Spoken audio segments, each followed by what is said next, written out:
দর্শক, স্বাগত জানাচ্ছি একুশে টেলিভিশনের অনুসন্ধানী অনুষ্ঠান একুশের চোখে।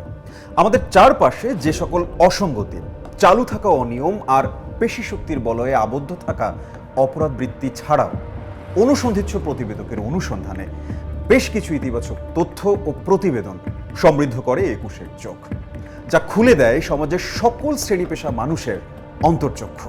আপনাদের সাথে আছি আমি সাব্বির আহমেদ। অনুসন্ধান করেছেন ইলিয়াস হোসেন, সহায়তা করেছেন আলী আহমেদ। বিচারপতি তোমার বিচার করবে যারা, আজ জেগেছে সেই জনতা। প্রিয় দর্শক, বিচারপতিদের সেই বিচার শুরু হয়ে গিয়েছে জেগে ওঠা জনতার আদালতে। বিগত 15 বছর তথাকথিত বিচারের নামে যে সকল বিচারকেরা দলকানা হয়ে বিচারাঙ্গনকে কলুষিত করেছে, আমরা শুধু তাদেরকে নিয়েই আলোচনা করি। বিচারক বলতে আমরা শুধু মানিকদেরকেই চিনি, কিন্তু আজ আমরা এমন একজন বিচারককে নিয়ে কথা বলবো যার মাথায় অস্ত্র ঠেকিয়েও অন্যায় রায় দেয়া যায়নি। আইনকে সমুন্নত রাখতে গিয়ে তিনি হারিয়েছেন স্ত্রী সন্তান, নিজের ঘর সংসার। 15 নভেম্বর 2013 বিচারক মোতাহার হোসেনের ব্যক্তিগত গাড়িতে চড়ে গ্রিন রোড থেকে ধানমন্ডির দিকে যাচ্ছিলেন। গন্তব্য তার আরেক সহকর্মী আশিস রঞ্জনের ধানমন্ডির বাসা। যাবার পথে মোতাহার হোসেনের গাড়িটিকে সন্দেহজনক দুটি গাড়ি অনুসরণ করতে থাকে। এভাবে পুরো রাস্তায় তার পেছনে ছুটেছে গাড়ি দুটো। বিচারক আশিস রঞ্জনের ভাড়া করা 14/A ধানমন্ডির বাড়িতে পৌঁছানোর পরপরই তৎকালীন আইন সচিব শেখ মোহাম্মদ জহিরুল হক দুলাল এবং ঢাকার সিএমএম আদালতের ম্যাজিস্ট্রেট বিকাশ কুমার সাহা সহ বেশ কয়েকজন ডিজিএফআইয়ের কর্মকর্তারা পুরো বাড়িটি ঘিরে ফেলেন। এরপর গাড়ি থেকে 3 জন বের হয়ে বিচারক মোতাহারের সামনে এসে দাঁড়ান। সিসি ক্যামেরার ফুটেজে দেখা যায় বাড়িতে ঢোকার মুহূর্তে দুলাল বারবার পিস্তল বের করে সেটা সবাইকে দেখাচ্ছিলেন, যেন সবার মধ্যে একটি ভীতিকর পরিস্থিতি তৈরি হয়। এরপর আশিস রঞ্জনের বাসার ভেতরে পিস্তল মাথায় ধরে ঘণ্টাব্যাপী বিচারক মোতাহার হোসেনের বিচার করেছে অস্ত্রধারী বিকাশ আর দুলাল। সেই ঘরের ভেতরে যা ঘটেছে সেই দৃশ্য ক্যামেরায় ধরা না পড়লেও বিচারক মোতাহার হোসেন তার প্রতিটি মুহূর্ত এখনো মনে রেখেছেন। নিচে বসে যে একটা সে পিস্তল বের করে উপরে উঠেছে এবং পিস্তলটা সে নিজেই তার কোমরে গুজে নিয়েছে নিচে গাড়িতে ওঠার আগে, সেই দৃশ্য আমাদের এইখানকার ক্যামেরাতেই ফ্রেমবন্দি হয়েছে ওই সময়। এই ফ্ল্যাটটা হলো 104। এই ফ্ল্যাটেই এই সিটিং রুমে বসে ঘটেছে। উকিল মুক্তার জজ ব্যারিস্টারবিহীন সেই আদালতে মোতাহার ছিলেন আসামি আর পিস্তল হাতে দুলাল বিকাশ ছিলেন বিচারক। পিস্তলধারী বিচারকদের সেই আদালতে অদ্ভুত দুটি রায় দেয়া হয়েছিল সেদিন। রায়ের প্রথমটি তারেক রহমানের বিরুদ্ধে, অপরটি খোদ ওই মামলার বিচারক মোতাহার হোসেনের বিরুদ্ধে দেয়া হয়েছিল। এর আগে থেকে মোতাহার হোসেনকে তৎকালীন প্রধান বিচারপতি ABM খায়রুল হক সহ বিভিন্ন জায়গায় নিয়ে তারপর নানা ধরনের প্রলোভনের পাশাপাশি হুমকিও দেয়া হয়েছিল। আইন সচিব দুলাল এবং চিফ মেট্রোপলিটন ম্যাজিস্ট্রেট বিকাশ কুমার সাহা আশিস স্যারের বাসায় ঢুকে তাদের পকেট থেকে পিস্তল বের করলো। এই পিস্তল বের করে গুলি লোড করতেছে আর আমাকে আমার বুকের সামনে পিস্তল ঘুরিয়ে ঘুরিয়ে বলতেছে, যদি আপনি এই মামলা তারেক রহমানকে পানিশমেন্ট না দেন, শাস্তি না দেন, আপনার কিন্তু বুক ঝাঁঝরা করে দিব। এই একটা পিস্তল দিয়ে একবার ট্রিগার টিপলে 8-10টা গুলি বের হয়ে যাবে, আপনি কিন্তু কোনো ক্রমে রেহাই পাবেন না। আইন সচিব দুলালের এই সমস্ত সন্ত্রাসী কার্যকলাপ দেখে তাৎক্ষণিকভাবে আমি বললাম যে এই মামলা কোনো সাক্ষী প্রমাণ নাই, আপনি কীভাবে আপনি তারেক রহমানকে শাস্তি দেওয়ার জন্য আমাকে এরকম চাপ দিচ্ছেন বেআইনিভাবে?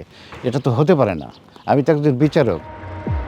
ডিজিএফআইয়ের তৎকালীন মহাপরিচালক জেনারেল আকবরের বাসায় নিয়েও তাকে নানা ধরনের চাপ দেওয়া হয়েছিল যেন তারেক রহমানের বিরুদ্ধে সরকারের পছন্দের রায়টি তিনি দেন। ওইখানে গিয়ে তারা আমাকে থ্রেট করতে চায় যে তুমি যদি এই মামলায় তারেক রহমানকে পানিশমেন্ট না দাও, তাহলে ডিজিএফআই দিয়ে সারা দেশে যে তাণ্ডব চালাচ্ছে, এই তাণ্ডবের যে পরিণতি, তোমাকে সেই পরিণতি ভোগ করতে হবে। কামরুল ইসলাম সাহেব সে আবার আরও বাড়তি কথা বলে যে আপনি যদি এই মামলা তারেক রহমানকে শাস্তি দেন, মামলার বিচারের সাথে সাথে আপনার বিরাট পুরস্কার অপেক্ষা করছে, আপনাকে সুপ্রিম কোর্টের জাস্টিস বানিয়ে দেওয়া হবে 1 সপ্তাহের মধ্যে। আবার বলে যে আমেরিকাতে বাসা বাড়িও করে দিবে আমার 3 ছেলের জন্য, এই ধরনের লোভও দেখায়। মোতাহার হোসেনের যোগ্যতার সততা নিয়ে কারো কোনো দ্বিমত ছিল না। বিচারক হিসেবে তার পাণ্ডিত্য দেখে অনেকেই অবাক হয়েছেন। একজন বিচারক হয়েও সর্বক্ষেত্রে তার যে জ্ঞানের পরিধি, সেটা দেখে আওয়ামী লীগের সাবেক মন্ত্রী রেজাউল করিমও বলেছিলেন মোতাহার হোসেন এক বিস্ময়ের নাম। দর্শক, সরকারের মূল লক্ষ্যই ছিল মামলার তদন্ত সাক্ষী যাই হোক, রায়টা সরকারের মতোই হতে হবে। বিষয়টা অনেকটা বিচার মানি, কিন্তু তাল গাছটা আমার। তারেক রহমানের বিরুদ্ধে যে রায় নিয়ে আমরা আজ অনুসন্ধান করছি, সেই অনুসন্ধানের শেষ অবধি কিছু মানুষকে হয়তো বোঝানো সম্ভব হবে না যে এই ঘটনায় তারেক রহমান আসলেই নির্দোষ। আবার কিছু মানুষ হয়তো মনে করবে বিচারক মোতাহার হোসেন হয়তো তারেক রহমানের আনুকূল্য পাওয়ার জন্যই তাকে নির্দোষ হিসেবে রায় দিয়েছেন। তাদের সুবিধার্থে একটি বিষয় জানানো খুবই জরুরি। ১/১১ সরকারের সময় যখন এই মামলাটি দায়ের করা হয়েছিল, তখন এই মামলার একমাত্র আসামি ছিলেন গিয়াসউদ্দিন আল মামুন। বাদী মামলার কোথাও তারেক রহমানের নাম বলেনি, এমনকি সাক্ষীদের সাক্ষ্যতেও ছিল না তারেক রহমানের নাম। তাহলে বিচারক কিভাবে তারেক রহমানের বিরুদ্ধে রায় দেবেন? ১/১১ সরকারের সময় পুলিশ তদন্ত শেষে গিয়াসউদ্দিন আল মামুনের বিরুদ্ধে চার্জশিট দিয়েছিল। সেখানেও তারেক রহমানের কথা কোথাও উল্লেখ করা হয়নি। কিন্তু ২০০৮ সালে আওয়ামী লীগ সরকার ক্ষমতায় আসার পর অসৎ উদ্দেশ্য নিয়ে মামলাটি আবারও পুনঃতদন্তে পাঠানো হয়। আর সেই পুনঃতদন্তের মাধ্যমেই তারেক রহমানকে এই মামলায় অন্তর্ভুক্ত করা হয়েছিল। মামলার এজাহারে বলা হয়েছে, টঙ্গীতে একটি বিদ্যুৎ কেন্দ্রের কাজ একটি ঠিকাদার প্রতিষ্ঠানকে পাইয়ে দিতে ২০ কোটি টাকা ঘুষ নেন গিয়াসউদ্দিন আল মামুন, যে টাকা সিঙ্গাপুরের সিটি ব্যাংকে মামুনের অ্যাকাউন্টে জমা হয়েছিল। এতটুকু পর্যন্ত ঠিকই ছিল, কিন্তু সরকার পরিবর্তনের পর তারেক রহমানকে জড়ানোর বিষয়টা ছিল খুবই হাস্যকর। অভিযোগে বলা হয়েছে, তারেক রহমান ২০০১ সাল থেকে ২০০৬ সাল পর্যন্ত বিভিন্ন সময় সিঙ্গাপুরে গিয়েছেন এবং সেই সময় বিভিন্ন মেয়াদে তিনি গিয়াসউদ্দিন আল মামুনের কাছ থেকে ৩,৭৮,০০,০০০ টাকা ধার নিয়েছিলেন। প্রথম প্রশ্ন হলো, কোনো প্রকল্পে যদি ২০ কোটি টাকা ঘুষ নেওয়া হয়, তাহলে সেই টাকার অন্তত ১৫ কোটি তারেক রহমানের পকেটে যাবে। কিন্তু তারেক রহমান ৫ বছর মিলিয়ে নিয়েছেন মাত্র ৩,৭৮,০০,০০০ টাকা। দ্বিতীয়ত, তারেক রহমান গিয়াসউদ্দিন আল মামুনের কাছ থেকে যে টাকা ধার নিয়েছিলেন, সেই টাকার কথা তিনি আবার তার বাৎসরিক আয়কর রিটার্নের সম্পদ বিবরণীতে উল্লেখ করেছেন, যা মামলার বিবরণীতেও স্বীকার করা হয়েছে। এখন প্রশ্ন হলো, বিদেশ থেকে ঘুষ নিয়ে কি কোনো পাগলও তার ট্যাক্স রিটার্নে সেই টাকার কথা উল্লেখ করবেন? আদালতের রায়ের মাধ্যমে প্রমাণ হলো তারেক রহমান দুর্নীতির ঊর্ধ্বে। তারপরেও যেহেতু তারেক রহমান গিয়াসউদ্দিন আল মামুনের বন্ধু, সে কারণেই তিনি যেভাবে মামুনের কাছ থেকে টাকা নিয়ে থাকুক, সেই টাকাটাই সেই ২০ কোটি টাকার অংশ হিসেবে সরকার প্রমাণ করতে চেয়েছে। কারণ সরকার চেয়েছে যে কোনোভাবেই হোক তারেক রহমানকে এই মামলায় জড়াতে হবে। বিচারক মোতাহার হোসেন যদি তারেক রহমানকে খুশি করতেই এই রায় দিয়ে থাকতেন, তাহলে তিনি চাইলে পুরো মামলাটি খারিজ করে দিতে পারতেন, অথবা গিয়াসউদ্দিন আল মামুনকেও নামে মাত্র একটি সাজা দিতে পারতেন। কিন্তু তিনি মামলার আসামি গিয়াসউদ্দিন আল মামুনের বিরুদ্ধে অভিযোগ প্রমাণিত হয় তার বিরুদ্ধে ৭ বছরের কারাদণ্ড এবং ৪০ কোটি টাকা অর্থদণ্ড দিয়েছেন। তবে অভিযোগ প্রমাণিত না হয় তারেক রহমানকে অভিযোগ থেকে খালাস দিয়েছেন। আর এই ন্যায় বিচার করাটাই ছিল মোতাহার হোসেনের সবচাইতে বড় অপরাধ। আমি জীবনে কোনো অন্যায় কাজ এইভাবে কোনোদিন করি নাই। দর্শক, ২১-এর চোখে নিচ্ছি বিজ্ঞাপন বিরতি, সঙ্গেই থাকুন।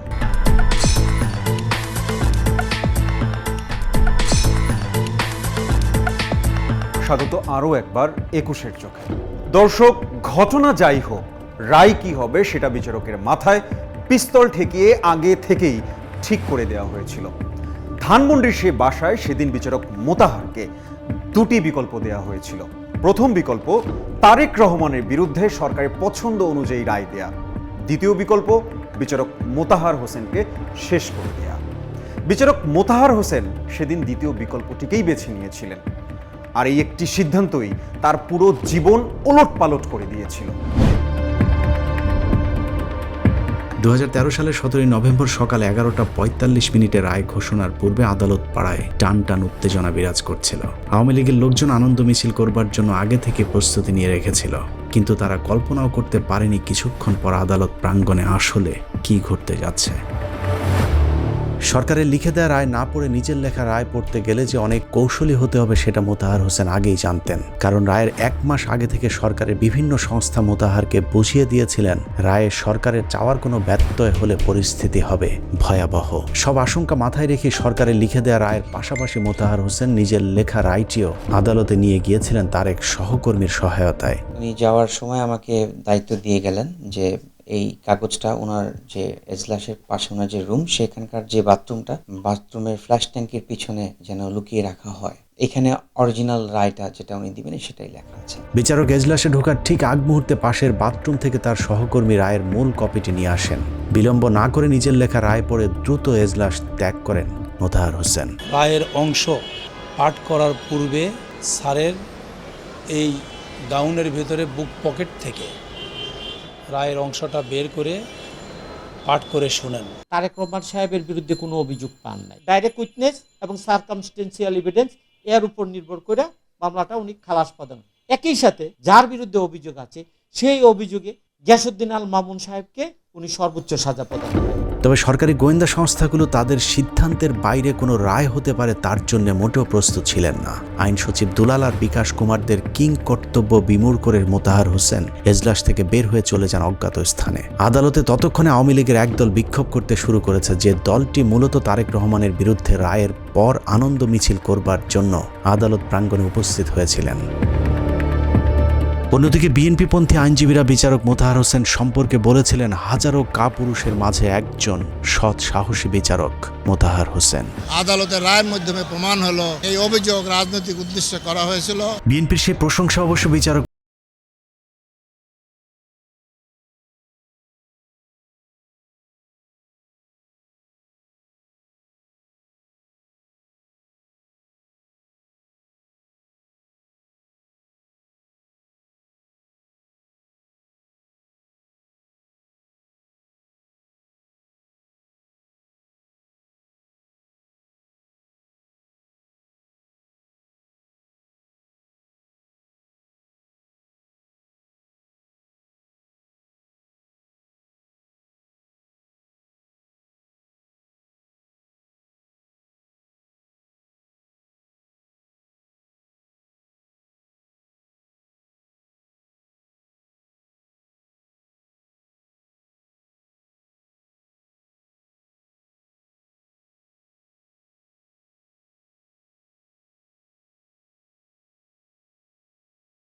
আমি কোথায় যাব, কোথায় কি করব, এগুলো নিয়ে আমি চিন্তা করে আর কোনো কুলকিনারা পাই নাই।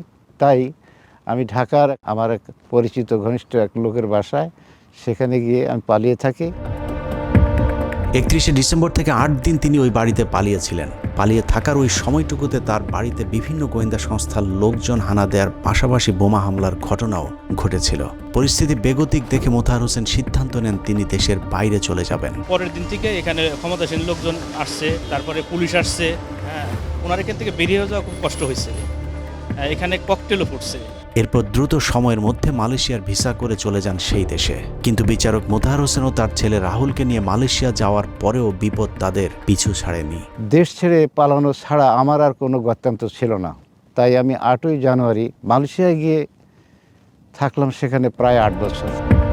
মালয়েশিয়ার বিভিন্ন গোয়েন্দা সংস্থার তৎপরতার কারণে সেখান থেকে তিনি কয়েকদিনের জন্য নেপালে চলে যান। কিন্তু নেপাল থেকেও তাদেরকে দেশে ফিরিয়ে আনার জন্য নেপাল পুলিশের মাধ্যমে বিভিন্ন তৎপরতা চালিয়েছে বাংলাদেশ এবং ভারতের গোয়েন্দা সংস্থার কর্মকর্তারা।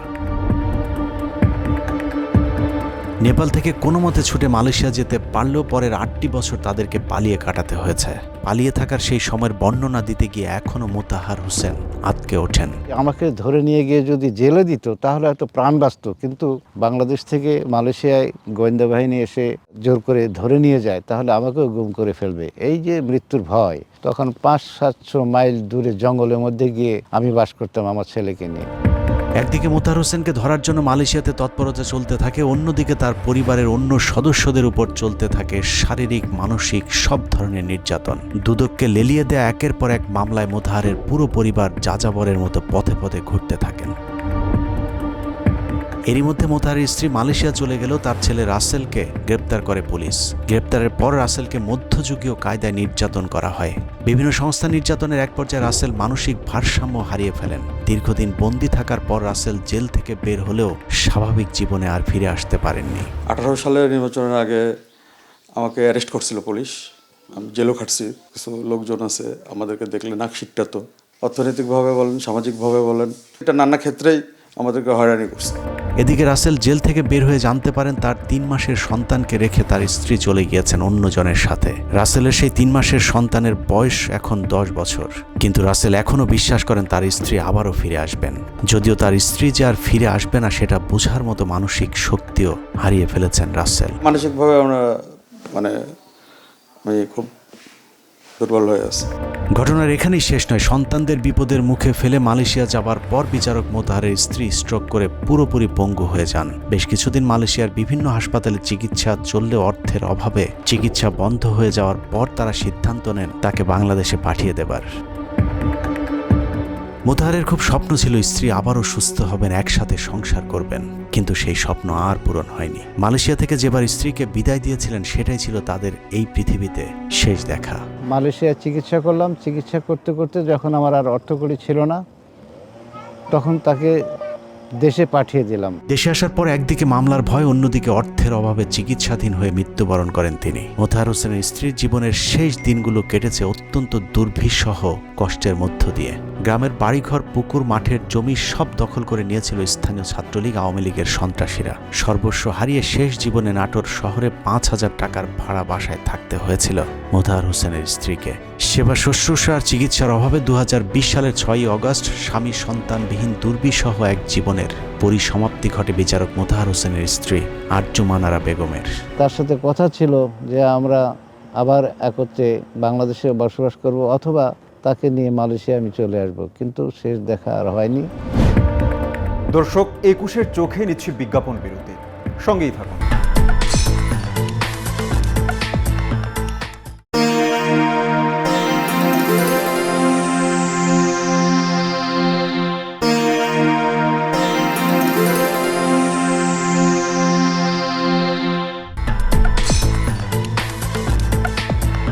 দর্শক, খুব স্বাভাবিকভাবেই প্রশ্ন জাগতে পারে বিচারক মোতাহার কেন জীবনের ঝুঁকি নিয়ে তারেক রহমানকে বাঁচাতে গেলেন। বিচারক মোতাহার আসলে তারেক রহমানকে বাঁচাতে চাননি, তিনি সত্যের পক্ষে লড়াই করেছেন। আর এই সত্যের পক্ষে লড়তে গিয়ে চাকরি জীবনে বিচারক মোতাহার অসংখ্যবার মৃত্যুর মুখোমুখি হয়েছেন। বিচারক মোতাহার হোসেন 1984 সালে চাকরিতে যোগ দেন। পুরো চাকরি জীবনের রেকর্ডে এক ফোঁটা কালি না থাকা মোতাহারকে পেশাগত দায়িত্ব পালনে যখন যেখানে পাঠানো হয়েছে সেখানেই সততা, নিষ্ঠার সবটুকু উজাড় করে দায়িত্ব পালন করেছেন। বিএনপি, আওয়ামী লীগ কিংবা 1/11 সরকারের সময় যেখানেই আইন শৃঙ্খলা অবনতি হয়েছে সেখানেই তাকে পাঠানো হয়েছে, আর যেখানে পাঠানো হয়েছে সেখানেই তিনি সফল হয়েছেন। বিচারক হিসাবে তার কর্মকাণ্ড, তার কাজ, তার বিচারিক কার্যাদি সম্পর্কে আমি অকিফাল ছিলাম। খুব সজ্জন ব্যক্তি, খুব মৃদুভাষী এবং নরম দিলের অধিকারী তিনি ছিলেন। ওনার যে বিস্তারিত জ্ঞান এবং তিনি যেভাবে আমার সাথে আলোচনা করেছেন সেগুলো যদি আমরা এই দেশে যদি আমরা ব্যবহার করি তাহলে দেশের যে কত মঙ্গল হবে কল্পনাই করা যাবে না। এরই ধারাবাহিকতায় বিচারক মোতাহারকে চুয়াডাঙ্গার অতিরিক্ত জেলা ও দায়রা জজ হিসাবে নিয়োগ দেওয়া হয়। নিয়োগের 1 মাসের মাথায় পাল্টে যায় পুরো চুয়াডাঙ্গা জেলার আইন শৃঙ্খলা পরিস্থিতি। 1/11 সরকারের সময় দায়িত্ব নিয়ে চরমপন্থী অধ্যুষিত চুয়াডাঙ্গার গোটা চেহারা বদলে দেন মোতাহার হোসেন। জেলার তৎকালীন ক্ষমতাসীন দলের সংসদ সদস্যের ছোট ভাই পৌর মেয়র টোটনকে একটি বেসরকারি স্থাপনায় হামলা ও ভাঙচুরের ঘটনায় 14 বছরের জেল দেন বিচারক মোতাহার হোসেন, যা চুয়াডাঙ্গা তো বটে পুরো দেশে ব্যাপক চাঞ্চল্য সৃষ্টি করেছিল। তৎকালীন সময় অপরাধ কণ্ঠ নামে জাতীয় একটি পত্রিকায় মোতাহার হোসেনের আলোচিত কয়েকটি মামলা নিয়ে অশান্ত চুয়াডাঙ্গার শান্ত যে কারণে শিরোনামে একটি সিরিজ সংবাদ ছাপা হয়েছিল। এসব সংবাদগুলো বিশ্লেষণ করলে দেখা যায় মোতাহার হোসেন পুলিশ কর্মকর্তা, চরমপন্থী নেতা থেকে শুরু করে এমন কোনো অপরাধী নেই যাদের বিরুদ্ধে ছেড়ে কথা বলেছেন। সত্যের পথে থাকতে গিয়ে চুয়াডাঙ্গার চরমপন্থীরা তাকে বেশ কয়েকবার হুমকি দিয়েছিল। তারপরেও মোতাহার হোসেন আইনের শাসন সমুন্নত রাখার সর্বোচ্চ চেষ্টা করেছিলেন। প্রায় 2 যুগ আগে চুয়াডাঙ্গার বিচারক হিসেবে দায়িত্ব পালন করেছেন মোতাহার হোসেন। স্বাভাবিকভাবেই তাকে ভুলে যাবার কথা, কিন্তু আশ্চর্যের বিষয় হলো চুয়াডাঙ্গার মানুষ এখনো মোতাহার হোসেনকে অত্যন্ত সম্মানের সাথে মনে রেখেছেন। আমি ভাবতেই পারি না একজন জাস্টিস এতটা সৎ, এতটা ন্যায়পরায়ণ হতে পারেন। কেননা আমাদের দেশে প্রচলিত আছে যে যখন যে সরকার ক্ষমতা থাকে তাদের বিরুদ্ধে সাধারণত এই ধরনের রায় দেখা যায় না। এটা একটা বিরল ঘটনা এবং প্রশংসনীয়। আমি ব্যক্তিগতভাবে যার কারণে তার প্রতি অত্যাধিক শ্রদ্ধাশীল। চরম এক আতঙ্কের জনপদকে যিনি নিরাপদ করে দিয়ে এসেছেন তার কথা বলতে গিয়ে এখনো আবেগ আপ্লুত হয়ে যান চুয়াডাঙ্গার অনেকেই। মোতাহার হোসেন সাহেব চুয়াডাঙ্গার যখন এডিশনাল ডিস্ট্রিক্ট জাজ ছিল তখন থেকে ওনার সাথে আমার পরিচয়, এবং সে আইনের প্রতি শ্রদ্ধাশীল এবং খুব সাহসী একটা মানুষ। চুয়াডাঙ্গার মানুষের কাছে মোতাহার হোসেন একজন ফেরেশতা তুল্য। দরিদ্র এই জনপদের মানুষ বিচারক মোতাহার হোসেনের কাছে এসে হাত পেতে খালি হাতে ফিরে গিয়েছেন এমনটি কখনোই হয়নি। চুয়াডাঙ্গার মতো মোতাহার হোসেন যখন যেখানে গিয়েছেন সেখানেই নিজেকে আবিষ্কার করেছেন বাস্তব জীবনের এক নায়ক হিসেবে। যে চেয়ারে বসে বিচারক মোতাহার একের পর এক অশান্ত শহরকে শান্ত করে তুলেছে, সেই চেয়ারে বসেই দেয়া এক রায় বিচারক মোতাহারের জীবনকে অশান্ত করে তুলেছে। এগুলো কথা বলতে গেলে আমি খুব আবেগতাড়িত হয়ে যাই। মোতাহার হোসেনের জীবনের সততার পরীক্ষা দিতে গিয়ে যে অমানসিক কষ্ট সহ্য করেছেন সেই গল্প শুনে আমরা হয়তো কিছুক্ষণের জন্য আফসোস করব, কিন্তু এই পরীক্ষার দীর্ঘ যাত্রায় মোতাহার হোসেনকে যে বন্ধুর পথ পাড়ি দিতে হয়েছে সেই পথ ছিল খুটখুটে অন্ধকার। সে অন্ধকার দেখে মনে হয়েছে রাত মনে হয় আর কখনোই শেষ হবে না। আমার সংসার সমস্ত ধ্বংস হয়ে গেছে, তছনছ হয়ে গেছে। সারা জীবন সততার সাথে দায়িত্ব পালন করার পুরস্কারটা একটু বেশি কঠিন হয়ে গেছে মোতাহার হোসেনের। ন্যায় প্রতিষ্ঠা করতে গিয়ে নিজের অবসরের টাকাটা পর্যন্ত তুলতে পারেননি বিচারক মোতাহার। প্রাপ্য সে অর্থটা ফিরে পাবেন কিনা সেটাও তার জানা নেই। মোতাহার তার জীবনের সব হারিয়ে এখন একাকী নিভৃতে বসবাস করছেন ফিনল্যান্ডের একটি অপরিচিত এলাকায়। যে রাষ্ট্র তার সব কেড়ে নিয়েছে এখনও তিনি সেই রাষ্ট্রের কথাই ভাবেন। স্বপ্ন দেখেন বৈষম্যহীন, দুর্নীতিমুক্ত, অসাম্প্রদায়িক সমাজ প্রতিষ্ঠার, যেখানে ন্যায্য বিচার প্রতিষ্ঠার জন্য কোনো বিচারককে আর তার মতো সব হারাতে হবে না। জীবনের যে কয়টা দিন আমি বেঁচে থাকি আমি যেন বাংলার মাটিতে গিয়ে বাঁচতে পারি। আমার মৃত্যু যেন বাংলার মাটিতে হয়, আমার মৃত্যু যেন বিদেশে না হয়। আমি বাংলার মুখ দেখতে চাই। যাই হোক, দেশ স্বাধীন হয়েছে, দেশে এখন জনগণের সমর্থনে একটি সরকার গঠিত হয়েছে। আমাদের দাবি থাকবে মোতাহার হোসেনকে যেন যোগ্যতার ভিত্তিতে মূল্যায়ন করা হয়। আমরাই পৃথিবীর একমাত্র জাতি যাদের সরকার প্রধান নোবেল বিজয়ী, যে দেশের মানুষ স্বাধীনতা অর্জনের পাশাপাশি স্বাধীনতা রক্ষার জন্য খুব নিকট অতীতে রক্ত দিয়েছেন। সে রক্তের দাগ এখনো শুকায়নি। টগবগে যুবকদের তাজা রক্তে লাল বাংলার মাটি থেকে দুর্নীতি লুটপাটের শেকড় উপড়ে ফেলতে মোতাহার হোসেনদের মতো সৎ নিষ্ঠাবান মানুষদের প্রয়োজন। অভিমান না করে মোতাহার হোসেনরা দেশে ফিরে আসবেন, এটাই প্রত্যাশা। দর্শক, মৃত্যুর ভয় বিচারক মোতাহার হোসেনকে কখনোই থামাতে পারেনি। যতবারই মৃত্যু ঝুঁকি থেকে ফিরে এসেছেন, সত্যের জন্য তিনি আবারও ঝুঁকি নিয়েছেন, লড়াই করেছেন সত্যের পক্ষে। দর্শক, শেষ করব, তবে যাবার আগে আপনাদেরকেও সঙ্গে রাখতে চাই। আপনার কাছে থাকা অনুসন্ধানমূলক তথ্য আমাদেরকে জানান, তুলে আনবো তথ্যের ভেতরের খবর। লিখতে পারেন এই ঠিকানায়। প্রযোজক 21-এর চোখ, 21-এ টেলিভিশন, জাহাঙ্গীর টাওয়ার, 10 কারওয়ান বাজার, ঢাকা 1215। ইমেল করতে পারেন 21-tv.com এই ঠিকানায়। হোয়াটসঅ্যাপ করুন, কথা বলুন এবং তথ্য ও ভিডিও শেয়ার করুন 019721221221 এই নম্বরে। দর্শক, সাধারণ চোখে যা দেখা যায় না তা দেখানোই 21-এর চোখের কাজ। চোখ রাখুন 21-এর চোখে।